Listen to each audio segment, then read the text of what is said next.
All right, folks, we are out on the range, getting ready to shoot the 85 grain Sierra Varminter. As I mentioned earlier in the video, the rifle is a Howa Mini, 1500 mini action, chambered in 6.5 Grendel. It's got a 20-inch heavy profile barrel. I've got a rugged Razor 7.62 suppressor on the end there. The scope on top is a Vortex Diamondback HP 4-16x42. You'll notice there's no magazine down here. I've got the Jefferson Outdoors bottom metal in it, which I like quite a bit. It's top load and works great for hunting. Nothing sticking out the bottom there. And I like that a lot. I do have the Garmin Zero chronograph set up there to catch velocities, and we're ready to shoot here. Starting out with Lever Evolution powder, 35.1 grains. Settled in here, we're gonna take things kind of slow today. The gun should cool off fairly quickly. It's about 45 degrees right now, on the way to a high of 55 today. There's a 5 to 10 mile an hour wind directly at my back, going straight down range. So it shouldn't affect things too much, but I'll try, if there's any big gusts, I'll try to pause and not shoot during those. This gun is sighted in dead on for 120 grain loads. I'm interested to see where it shoots. With this, I'm gonna start, I don't know. I usually try to shoot for those squares, which is a little bit better aiming point. Tell you what, just so that we're the same all across the target, I'm gonna come down by a minute and we'll start out there. I may end up still high, but okay, my aiming point will be the black square, upper left. Yes, we are high. At the top of the target there, it should show up. We're already over 3,000 feet per second. Velocity of 30-32 on that one, and the recoil is tiny. Even for this gun. No heavy bolt lift at all. I've got a tiny bit of primer cratering that I can't even, it's not sticking up. I can't feel it with my fingernail, but I can see it in just the right light. I'm not seeing anything to worry about there. We'll shoot a group.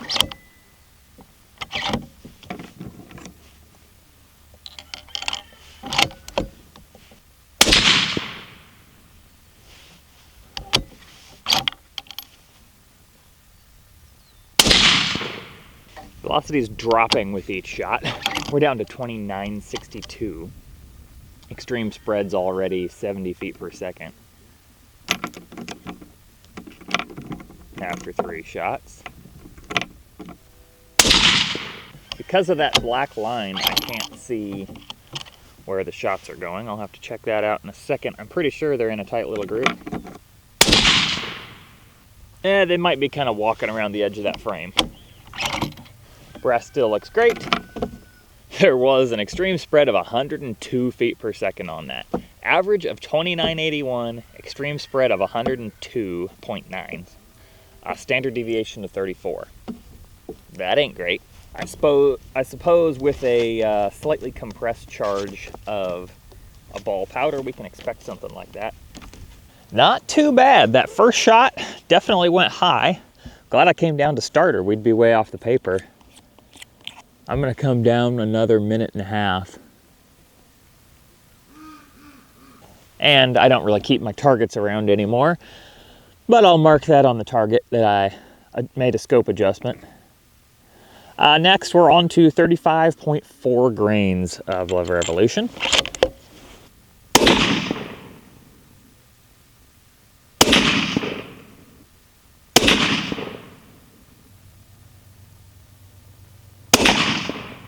That shot, my follow through was not great.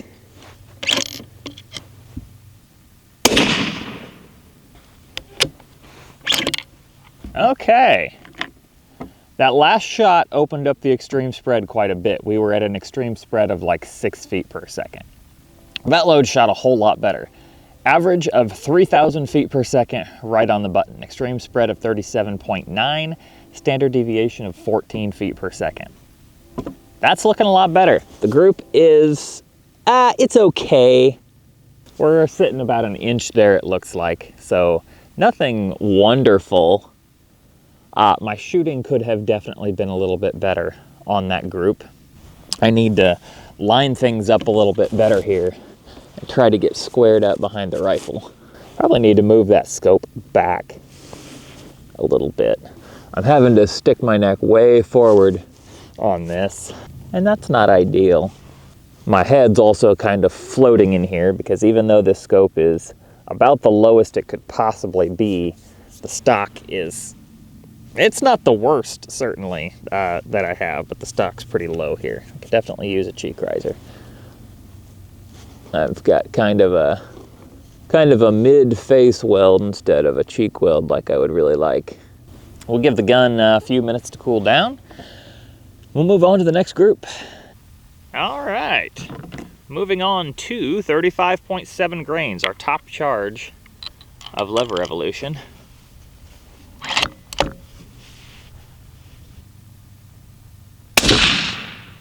I should get my spotting scope out here. Oh shoot, I forgot to make a new string on the chronograph. Brass looks exactly the same. There's nothing at all to talk about there.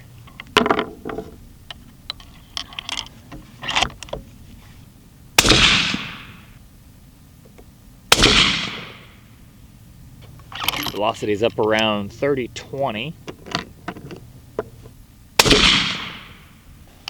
30-40.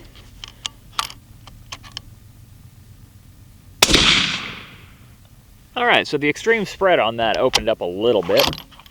We're at an average of 30-15, an extreme spread of 45, and a standard deviation of 18 feet per second. Not terrible. The group, from what I can tell, looks all right. Looks about a 0.8, maybe an inch. I'll have to, I'll definitely measure those groups later and see. My shooting was a little bit better on that one for sure. I felt confident about how I shot that group. We'll do another cooling session and move on to the loads with H335. All right, we're on to H335, starting out with 32.6 grains.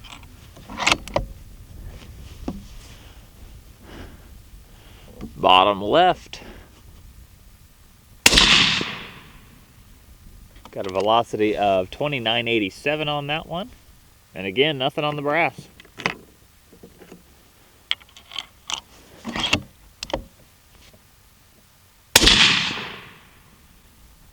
I think these are impacting a little higher into the black again.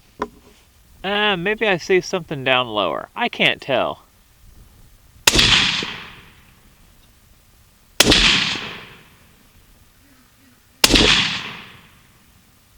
Okay, looking through this scope, I'm not entirely sure where that hit. I need to bring my spotting scope out. Trouble is, the tripod that I use for my spotting scope is down there at my target camera.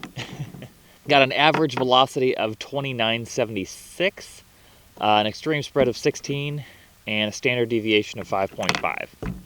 That's not bad. It's a little slower than 3000. All right, I gotta go get my spotting scope.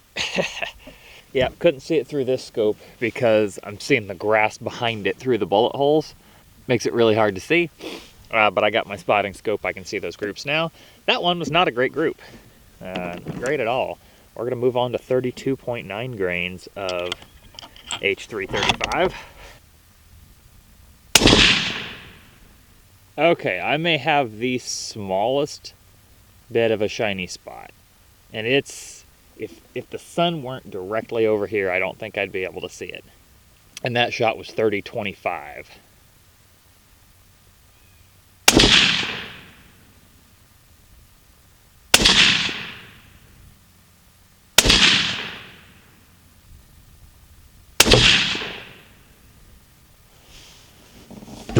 All right, average velocity on that group was 30-17, extreme spread of 19, a standard deviation of 7.5. Not bad there.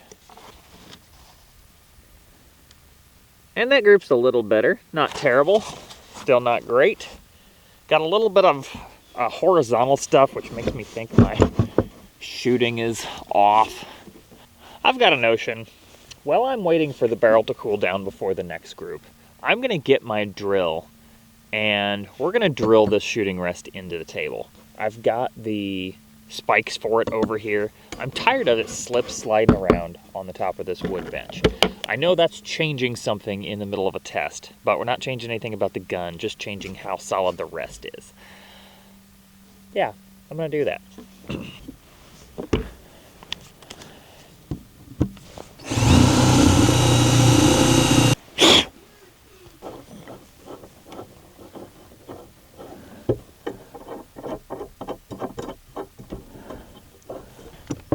Okay, that's pretty solid.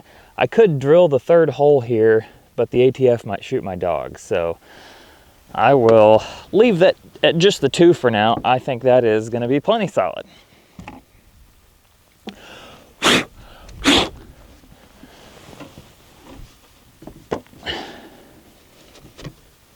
I should have done that a long time ago, and I can make more holes if I need more positions later. Let's shoot this last group with H335, and this will be 33.2 grains. Yeah, that's a little better.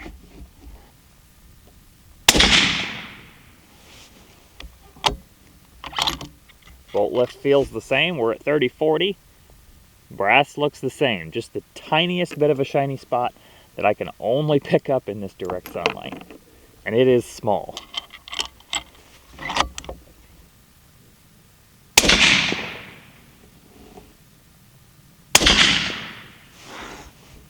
Should have done that a long time ago, or at least when I first set up the bench.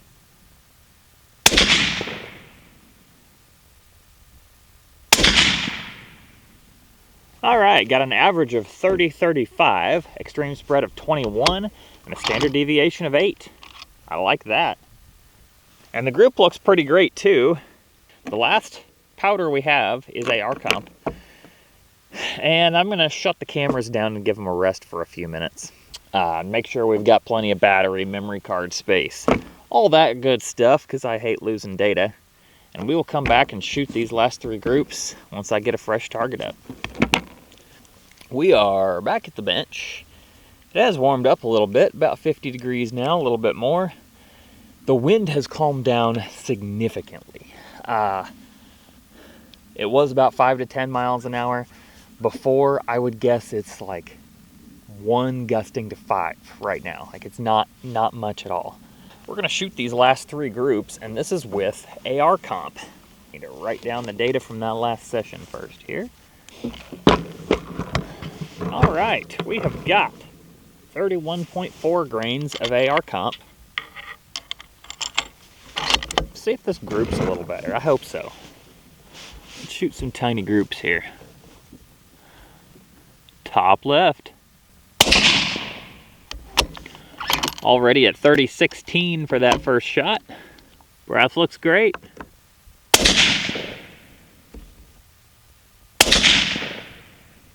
I would like a better trigger in this. It's adjusted all the way down and it's still heavy. I'll measure just how heavy in a second. That'll be a good thing to do in between groups.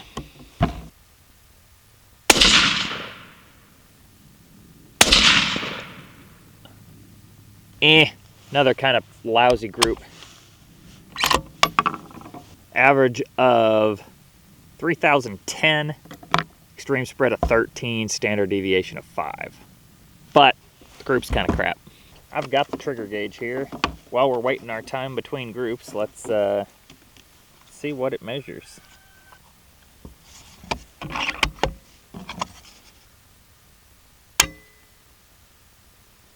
Okay, that says 2 pounds 9 ounces.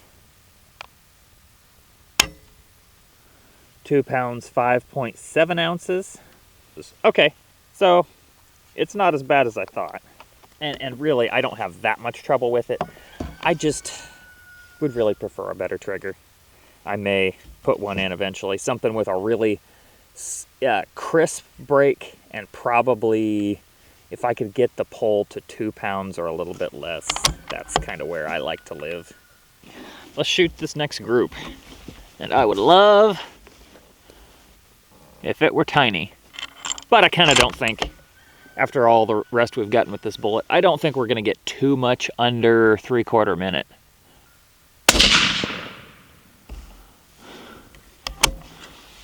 It's the highest velocity we've seen yet, 30.57. Brass looks fine.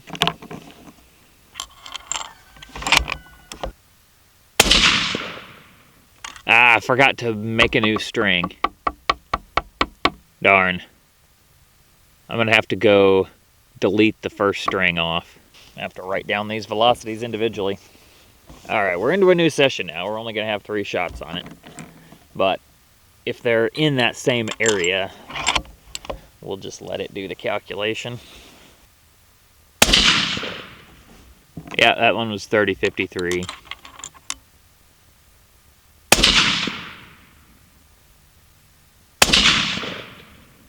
All right, nice little group there. Average of 30.28. Extreme spread of 31. Standard deviation of 13. That's not terrible. I like how that group looks. Still, yeah, 0.6 or 3/4 minute, somewhere in there, but not terrible. The brass, yeah, it's still looking just fine. No concerns there at all. We'll give it about 5 minutes and shoot that final group. Last group with a very, very full case of AR comp, 32 grains.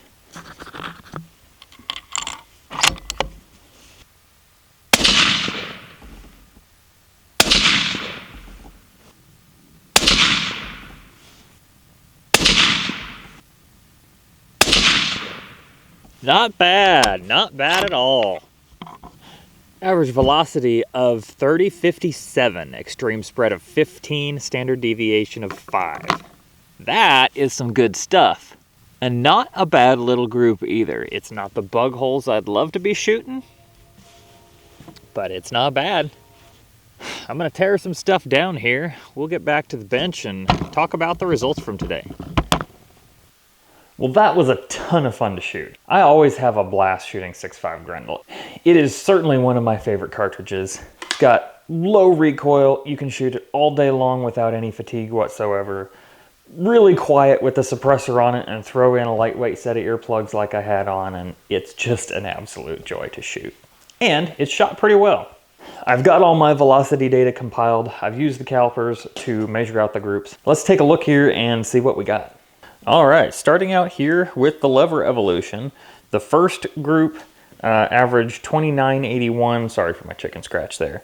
An extreme spread of 103. We know we're not going to use that load.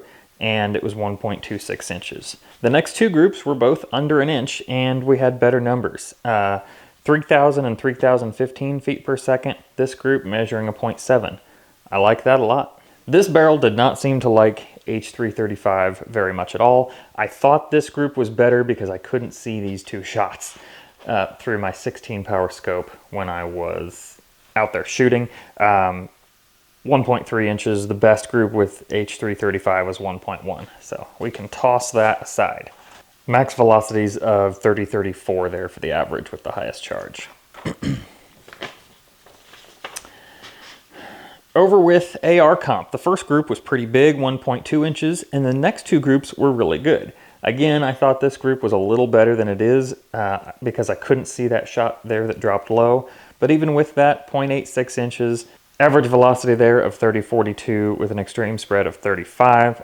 Didn't get a standard deviation because I ended up having to change some things on the chronograph and I messed that up. But the next group was even better, the smallest one of the day. 32 grains, had the highest average velocity of 30.57, extreme spread of 15, and a standard deviation of 5 feet per second. That is excellent. And the group is really good as well, 0.66 inches. This charge, that's the most AR comp I think I could possibly get in the case at this seating depth. GRT shows this load should be safe to about 95 degrees. And remember, that's safe at our somewhat arbitrarily chosen 58,000 PSI. I don't think going up higher than that is gonna hurt. Anyway, so that load is gonna be safe, though it is a little bit difficult to load just because of how you have to be really careful getting the powder into the case. but not a big deal, right? I need to buy a drop tube anyway, so that would be a good use for a drop tube, and I think we would be just fine there. There was very minimal crunching. When I seated this, I maybe heard one little audible sound from each of the cartridges, and there was only about 2/1000ths difference in bullet seating depth because of that light compression. So I'm not worried about that. I think we can make that work, and I think that's going to be the load. I will want to test this in higher temperatures, just to make sure that everything stays decent here and we don't run into any pressure problems. The other load that I could potentially go with is this top charge of Lever Evolution. This was also just about the most powder that we could get into the case, but because this is a ball powder, there's not as much room for compression, and also because it is a double base powder, I would expect more temperature variation on this. So that's kind of the reason I don't want to go all the way up to the top with Lever Evolution, although that does look like it would be a pretty good load, just a little bit slower on the velocity there. I do want to run some numbers and see what the drop is going to be like at 200 or 300 yards. I don't think I'm going to be shooting that far, but I want the capability. That's kind of what a light, fast varmint round like this is for. Overall, I think the 85 grain Sierra Varminter is going to do just fine for what I'm looking to do with this load. It's maybe not ideal. I would have liked to see the powder burn percentage just a little bit higher. I would have liked to have not so much of a compressed load, and I would have liked to get just a smidge more velocity out of it. I'm not really worried about any of that. It seems to shoot good enough like it is, and remember, we do only have a 20-inch barrel, so we're not going to get the velocity we would maybe get out of a 22 or 24-inch barrel. Anyway, guys, I think that's all I have for today. I'm going to get some more of this brass prepped up and start measuring some AR comp, and I'll get a box of this ammo loaded up with a very clear warning on the box that it is not to be used in the Grendel AR. I have a feeling I'd shear some bolt lugs within a magazine or two anyway with that gun. So anyway, thank you guys so much for watching. Y'all have a good one.